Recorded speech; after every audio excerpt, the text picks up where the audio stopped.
Hello, Richard Heller again with Mandy Dahesh, and we're now going to present round 2 in how to rout gout.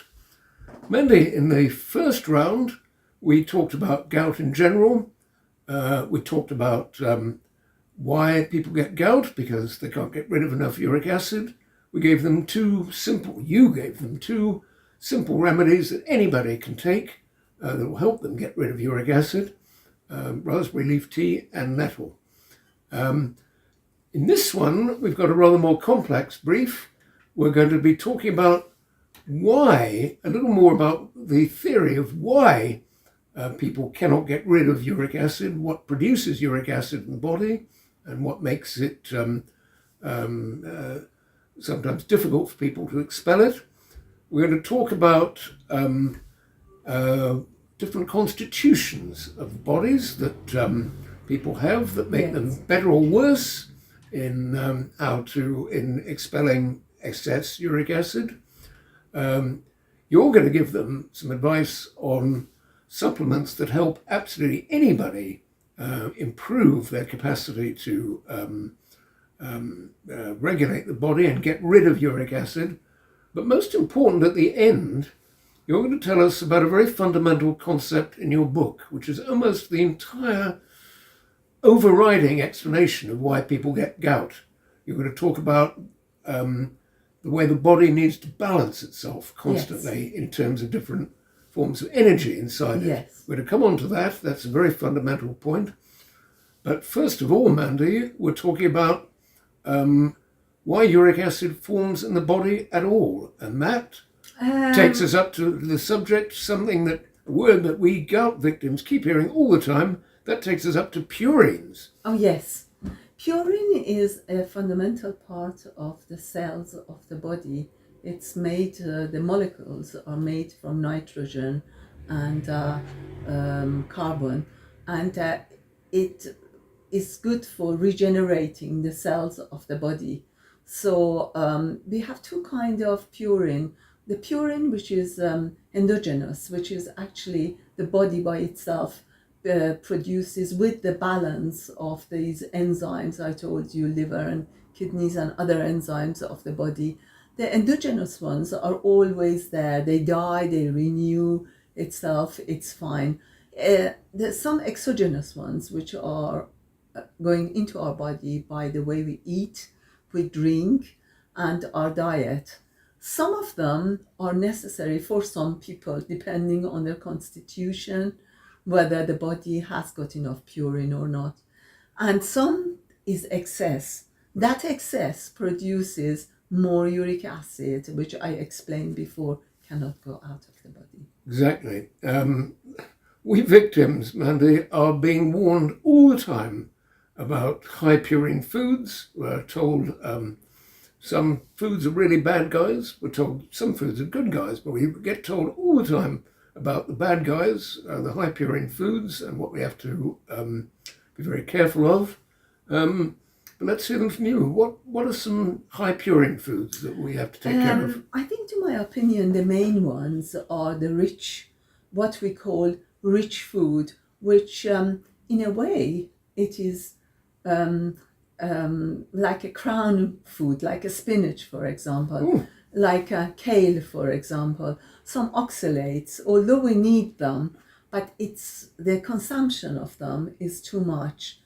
And also, unfortunately, nowadays there's a lot of processed food. Right. There's a lot of crisps. People are eating a lot of crisps. Even people in, high power job, they're even worse. They grab crisps, eat crisps, or they go to very high-class restaurants, Michelin restaurants, and they use a lot of sauces, a lot of flavoring. Basically, these foods, they would give more problem to the body in the sense of the uric acid, and they stop the absorption of the basic nutrient from whatever they were eating. For example, crisps, the potatoes are actually sometimes are not natural potatoes anyway. Right. So it's more toxins for the body and more uric acid is produced. Now, the best way for people to notice whether, the body constitution can get rid of these. Generally, I advise them not to have this kind of food, but they can test it. Right, so let's just run through that list again. I mentioned one that's actually a real shocker to a lot of us gout victims. Spinach. Spinach is a really spinach we think of as something really healthy. Spinach in a small proportion is very good because these are rich with spinach, tomatoes. Tomatoes is less oxalic than spinach. They're nightshades, basically. I'm going to stop you there. Nightshades are a plant that we see out, growing in the garden. What do you mean by nightshades? What are they called nightshades? They're like beetroot, they're like cabbage, they are like spinach, they are like tomatoes. But basically, some of these, when they are cooked, they do not give so much of the acid that body cannot absorb and body can excrete it. Like, for example, tomatoes are okay, but if you eat them in excess, it's not good. But the spinach is top of the list, actually. Really? Because the spinach is very, very rich. So in my book, again, if you noticed, I balanced it as yin and yang, as the warm and cold energy. And to balance it, I actually put something in cooking spinach. But generally, you have to be careful. A lot of us victims get told about about rich dark meats. We get told about alcohol. We get told about heavy wine and port wine particularly, and drink. We get told about fish. We get told about animal skins. We get told about fish skin and chicken skin, which most of us find really tasty. I think we can't totally give up these things. Skin of the animals are not good. It's very fashionable at the moment. Sure. It's very difficult to digest. It puts a lot of pressure on the enzyme of the liver, and the byproduct of that cannot go out of the kidneys. So the skin of the animals, unfortunately, it's fashionable because they don't know what to do about it. But I definitely ask people to take the skin of fish off when they're eating fish, although it's very tasty. Chicken, take the skin off. Fat from skin of the beef and lamb, I would ask them to. It's also not good for the arteries of the body as well. Anyway, but port and wine, if it is more natural made, which unfortunately it's not, it has more flavoring and accelerator to make it quicker. Same as beer. Beer is very good, but because barley is good for the body, but it's mainly made from barley. But unfortunately, they put accelerators, they put flavoring. So I advise my clients to go for the ones which are less harmful, like the ones in the bottle, rather than in the tin. And also in beer case, in the case of wine, some organic wine are okay because you can drink more. And also I ask people to actually observe their own body to see which wine they drank was suitable for them, because they can easily tell. They can either get headache, or again the gout will show, and the inflammation in other joints, in their knuckles, in their hands and in their shoulder, and they can tell from their body. So go for the one. I'm not saying cut off all of these, because you have to enjoy life. That's good. But go for the ones which are suitable for your constitution, and observe that. We have to be observant nowadays. And also with the processed food, they use a lot of flavoring in restaurants, a lot of additives. It gives flavor, nice flavor to the food, even prepared food that we buy. Sandwiches have mayonnaise. Mayonnaise is not very natural. They add a lot of flavoring to that. So I advise people to be more cautious. But what I advise them is, if they are having this food, then don't have it all the time, because then it would be a pile up and it's more stress for the body. Okay. Andy, I'm just going to mention two things that have been a nightmare to me for years. Ask your response to them. Sardines and anchovies. Anything in that Yes. family are real Yes, absolute horror show for sardines me. is again the rich food, Right. part of the rich food, Yep. and the byproduct of the digestion of sardines produces a lot of uric acid in the body, Right. and it's not very good for the kidneys to get rid of it. In fact, I have a lot of clients who not only they get gout, they have knee problem because gout can come to the knee, as I explained, with the Certainly. big joints Yeah. as well. And as soon as they have sardines, they go traveling and they go to these countries with beautiful seafood and shellfish also. They have to be right. careful. Okay. So they send me pictures of them with the beautiful sardines. And when they come back here, the knee is hurting them and their toes are hurting them.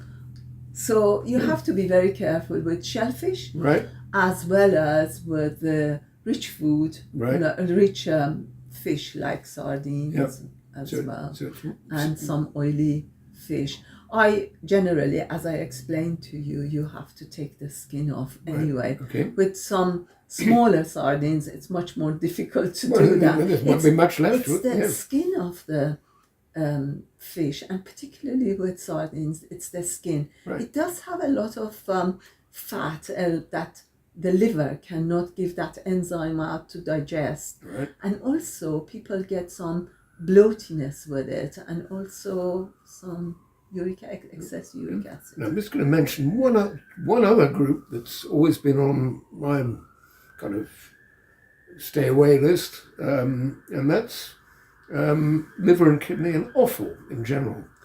What's your views on that? I think actually liver in as an organ, to eat it as an organ, a little is okay.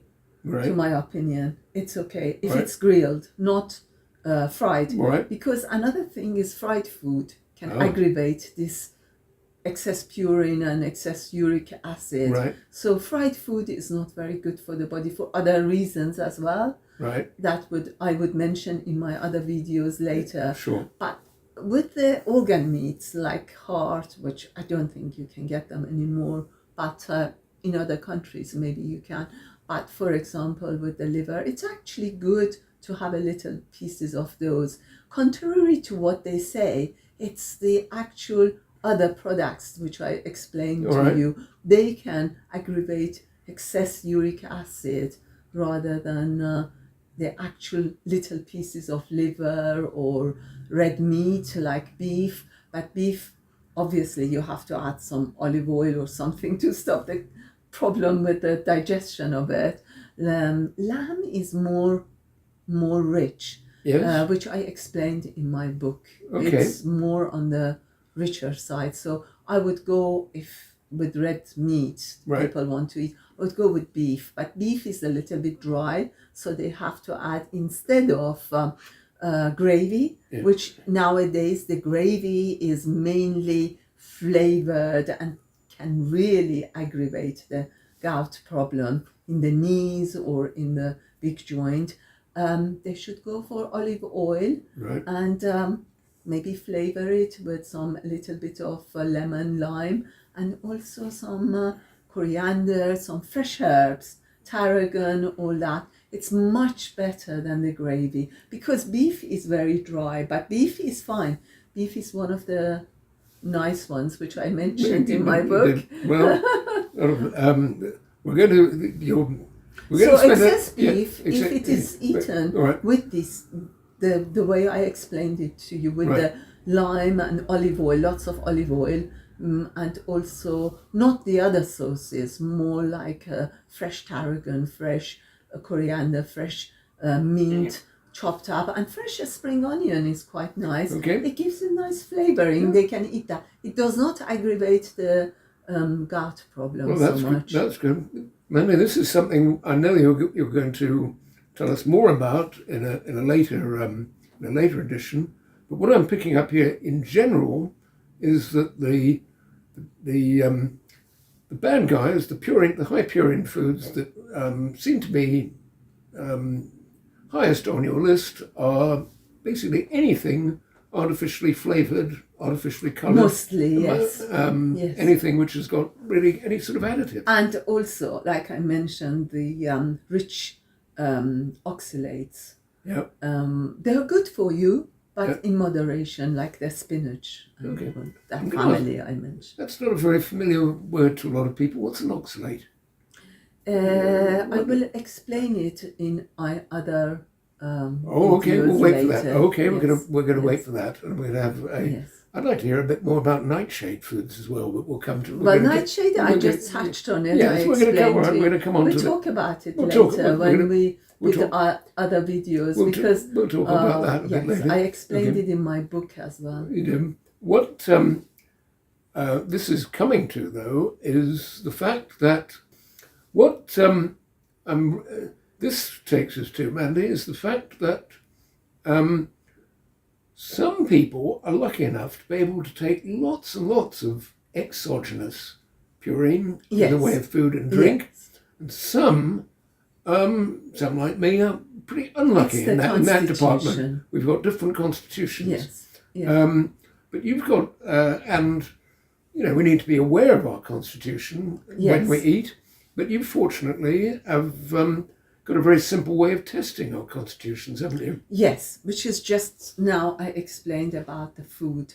When you go to, when you eat certain food, if you feel like gout is coming in your Right. knee or your big toe, Right. or sometimes in other joints or Right. in the hands, and it becomes very difficult to Right. close the hands into a fist, then you obviously know that that wasn't the right food. It was more uric acid Right. food.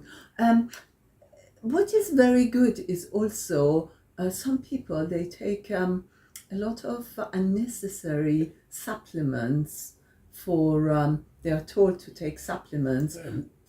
Came on to that. I want to cut you off there. I want to cut you off there before we go into supplements. Anyway, one I still wanted to go. Because I just explained about the food. Yeah, I the want constitution. to say a little bit more about the food and the constitution. This Yes. is quite important and quite interesting too. Okay, now mainly some foods actually seem to trigger inflammation. Yes, and I gout. explained it just now. They seem to trigger it very, very quickly. You know Yes. that they're having a bad result. Others, I think, have a more delayed action, don't they? Yes, And you've recommended in your book that people actually keep a diary of, yes, if they're prone to gout and other arthritic Yes. conditions like that, you recommend that they keep a food diary, and see which food suits them. see which food suits them, and see which Yes, has a sort of might have a delayed action, gout reaction. yes. Right. Mainly we gout victims get absolutely bombarded with advertisements for supplements. Oh, Take the- yes, I take, just mentioned take this, take that, take everything. The Yes. one thing after another is promoted as Yes. the magic bullet. Have you got any idea? What would you tell us to take My as a supplement? magic bullet Yep. for gout is my tea, my top quality tea, Right. apart from the teas which I mentioned in section 1, which is nettle and Right. raspberry leaf, are my Chinese-based tea, Right. which is a combination of at least 12 different herbs that people can buy from my website. Right. It's for gout, and it's actually for getting rid of uric acid. Right. So that is the best thing to take. It's also got some benefits for the body, for the liver, for the kidneys. Okay. It's like a tonic for the liver and kidneys. So it's like a supplement as well as getting rid of uric acid in the body. But the supplements of the vitamins, there is a lot of controversy about vitamin D. People talk about vitamin D, and people talk about some vitamins which is too much for the body because they're oil-based. Vitamin D is oil-based. Right. If a person has too much vitamin D, either they have to take a very low dose every day, or just have it like once a week or so. but I don't recommend a high dose of it because it puts pressure on the kidneys, Right. very much on the kidneys, the oil-based one. Okay. And in order to take some supplements, I advise people with this problem, and also these supplements are good anyway, is vitamin B complex Right. is very good for, it's water-based, very good. Vitamin C is very good. And specifically the L-lysine, which is amino acid. Now that is very good for connective tissues. So it would protect the actual tissues around the joints and the other parts of the body apart from the joints. So these three vitamins are water-based and they're very good. Now the level of them, I would advise them to get the B complex, which is, I think Solgar, they do a capsule form, a vegetarian capsule form, or a different brand that they think is a vegetarian capsule form. And for everyday take, 50 milligram should be all right. I myself take 100 milligram, but because I find it's very helpful. But I advise people to take 50 milligram. With the L-lysine 1000 milligram, and they can get any brand that they like.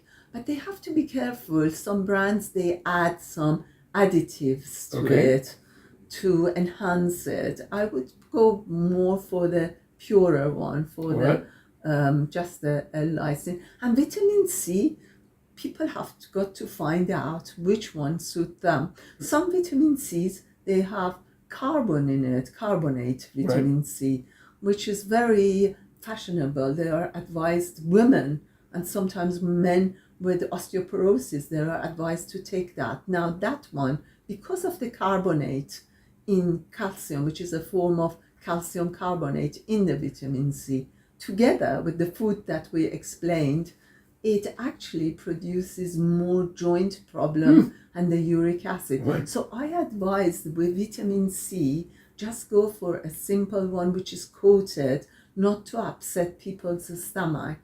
And if it's time release, it's much better. Those three, and 1000, I take 1000 every day. Vitamin C, and I think it's very good for everything, for the body, especially for connective tissues. Now, these three vitamins that I explained to you, and they're water-based, and the levels I explained to you, together, they actually form a very good protection for the body's connective tissues. Some people, for their joints, they take glucosamine. You probably heard of it. It's very fashionable. Glucosamine with chondroitin. Now, chondroitin is extracted from seashells, or artificially made, sometimes MSM. That is not very good in the long term because it produces higher level of uric acid, and it's not good for the kidneys and the liver. So if a person wants to take glucosamine, which is good for the joints, for the cartilage of the joints and the big toes and all the joints, I normally advise my clients to take the vegetarian version of glucosamine, which is made by different brands anyway. And not the chondroitin. If they want to take the chondroitin, just have it for a short time, or don't have it if you are prone to especially high uric acid and gout and problems with the joint, because you will get the reverse problem after a while. The other thing is a person needs oil to take for the joints. Some people, they take fish oil, unfortunately cod liver oil. But in the old days, there was enough cod to get the cod liver oil pure. Nowadays, if you notice, they do not put pure cod liver oil because they add a little bit of cod liver oil with fish oil. Now, how do they extract that fish oil? They use, again, the skin of the fish. So I don't recommend it very much, but if some people would like to have it, fine. But what they have to be careful, the first three vitamin supplements that I said, vitamin B complex, L-lysine, and vitamin C, they go with any medication that doctor give to people. So no problem with any interference with Right. medication. But actually, fish oil does interfere with people who are on blood pressure tablets Really? Okay. and blood thinners. They have to be very careful. So Okay. some of my clients were feeling a bit lightheaded, Yeah. taking fish oil, for example. I suggest for them to have linseed Linseed oil? Really? oil. Linseed Or oil is what you oil a cricket bat with. You actually take it as a you actually eat, drink it or take it you take have it a in little in bit, really? a little bit. Yeah. But I think the best thing, if a person is very prone to having gout, the best thing is actually olive oil. To have oil, more right. olive oil, because that is more neutral. To put it on their food. Okay. To put it on their food is very good. Right. And I would come to that later on as well, You will, to make a all right. special recipe with olive oil. Well, later. we're going to hear quite a few recipes and quite a few Yes, aren't we, yes. later on. I want to just recap now, because you've given us a lot of advice on round 2 of routing gout. Let's recap. We're staying with raspberry leaf tea and nettle, which we learned about in. Oh yes. We're staying with them in Yes. episode 1. We are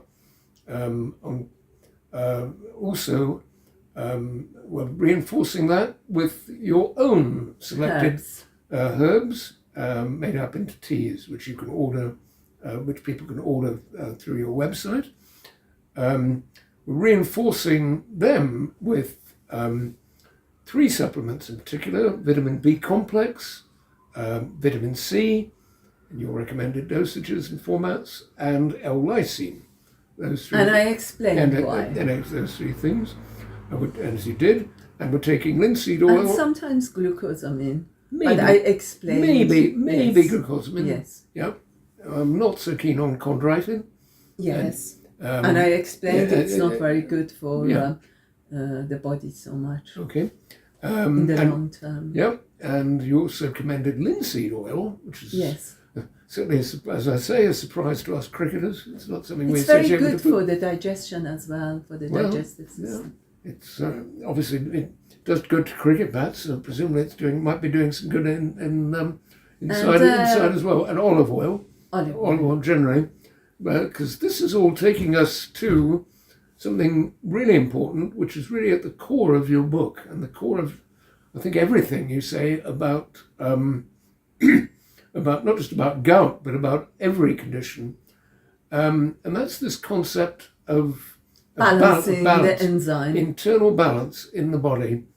All these things are all the things we've just talked about are all things that reinforce this ability to balance, aren't they? Right. Yes. That's so right. Tell us more about this essential balance that we have to keep up. It's the balance of the enzymes of the body which is important. What I mean by enzyme of the liver, enzyme of the kidneys, enzyme. The body has this enzyme, digestive enzyme, all these. They are a form of protein which is necessary for the body to have the right balance of it. And it, as I explained in my book, sometimes these enzymes, they become too much on the warm side, too much on the cold side, or the Chinese, they call it yin and yang. Yeah. Maybe people are more familiar with that. Yeah.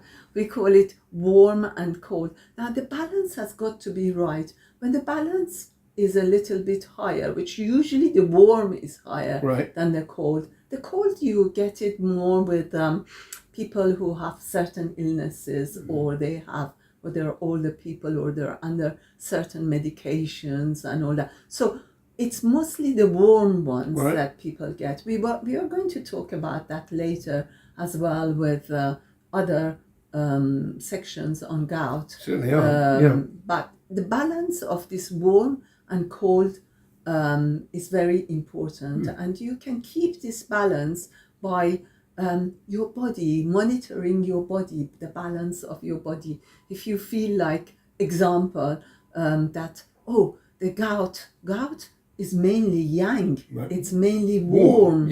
You see, or the knuckles become very swollen, or you feel like even joint of the shoulders are aching. This is all yang. This is all warm. Yep. So what you have to do is to reduce that and take more of the cool Right. balance of the food, Right. or the Right. enzymes that, or the supplements that I explained to you. Okay. So in my book, actually, it's all about this balance. This Yeah. balance is It runs very through- important. When a person is happy, they are going about their life in the right way, they function, they run around, they do everything. That is when the balance is right. Sometimes, and most of the time, with our lifestyles nowadays, Right. we find that the balance needs a little bit of push, a Right. little bit of help from the people Okay. to get that. We'll talk about We that are going later to, because it's such as a well. such a key concept. Yes, But for the yes. moment, when My book is actually based on that balance. it runs through Yes. through virtually, it runs through the and whole it book, has really. recipes on that as well. And indeed, you've got a lot of recipes. You've got a lot of, and you've got a very detailed guide to foods that Yes, bring up yin, cool energy, and foods to that- help the yang. Yes, and foods that bring up They're yang warm when to you help when you need them. one of the, when you need to boost one or the other. Because if I can just stay with this for a moment, because it is so important, the body is constantly.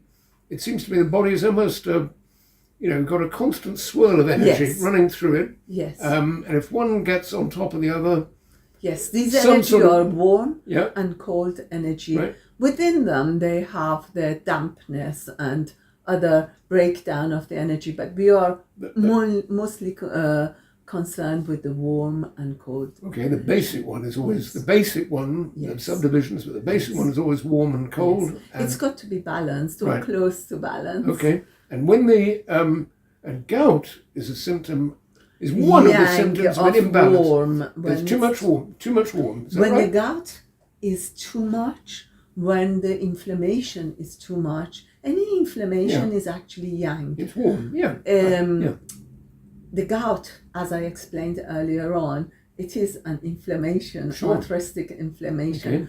Arthritis is by itself is yang. So you see, yang is a lot. The warm is a lot around us. So for gout particularly, what my herbs do, they would reduce the uric acid. Therefore, they would help the liver and kidneys to cool, Yeah. to be able to tonify them, to be able to excrete that uric acid so Right. that the gout will go down. And also in the old days, or even now, people have cherries, or they have, like I said, seed of celery, yeah. or even eat celery. All these are yin, they are more cooling. They're cooling so they things, would okay. help the kidneys and the Okay. liver. We're going to talk more about them in later items. In the next session, Mandy, we're going to talk about one special group of people who have a tendency to overheat, almost by definition, and that's people who take a lot of exercise. Oh yes, of course. We actually talk about the concept of warming up in exercise, and exercise makes you hot externally. Yes. But yes. you also, you're going to show us next time that it also warms us up internally. Yes. And gives us extra risks of these conditions like gout and other arthritic conditions, Yes. which are all about an excess of warmth. Yes. And you're going to give us some remedies, some extra precautions we can take if we're in that. If we take these extra risks from exercise and sport and so on. So looking forward to that. But for the time being, Andy, we've covered. Let's go through the checklist again, if you don't mind. We've covered raspberry leaf tea as a remedy. Yes. We've covered nettle as a remedy. Yes. We've covered your herbal tea, your herbs made up into tea as additional reinforcement. We've covered Supplements 3 supplements: vitamin B complex, vitamin C, L-lysine, and the oil. and we've covered linseed oil and olive oil. That's a pretty good armory for round 2 of How to Rout Gout, and we wait for round 3.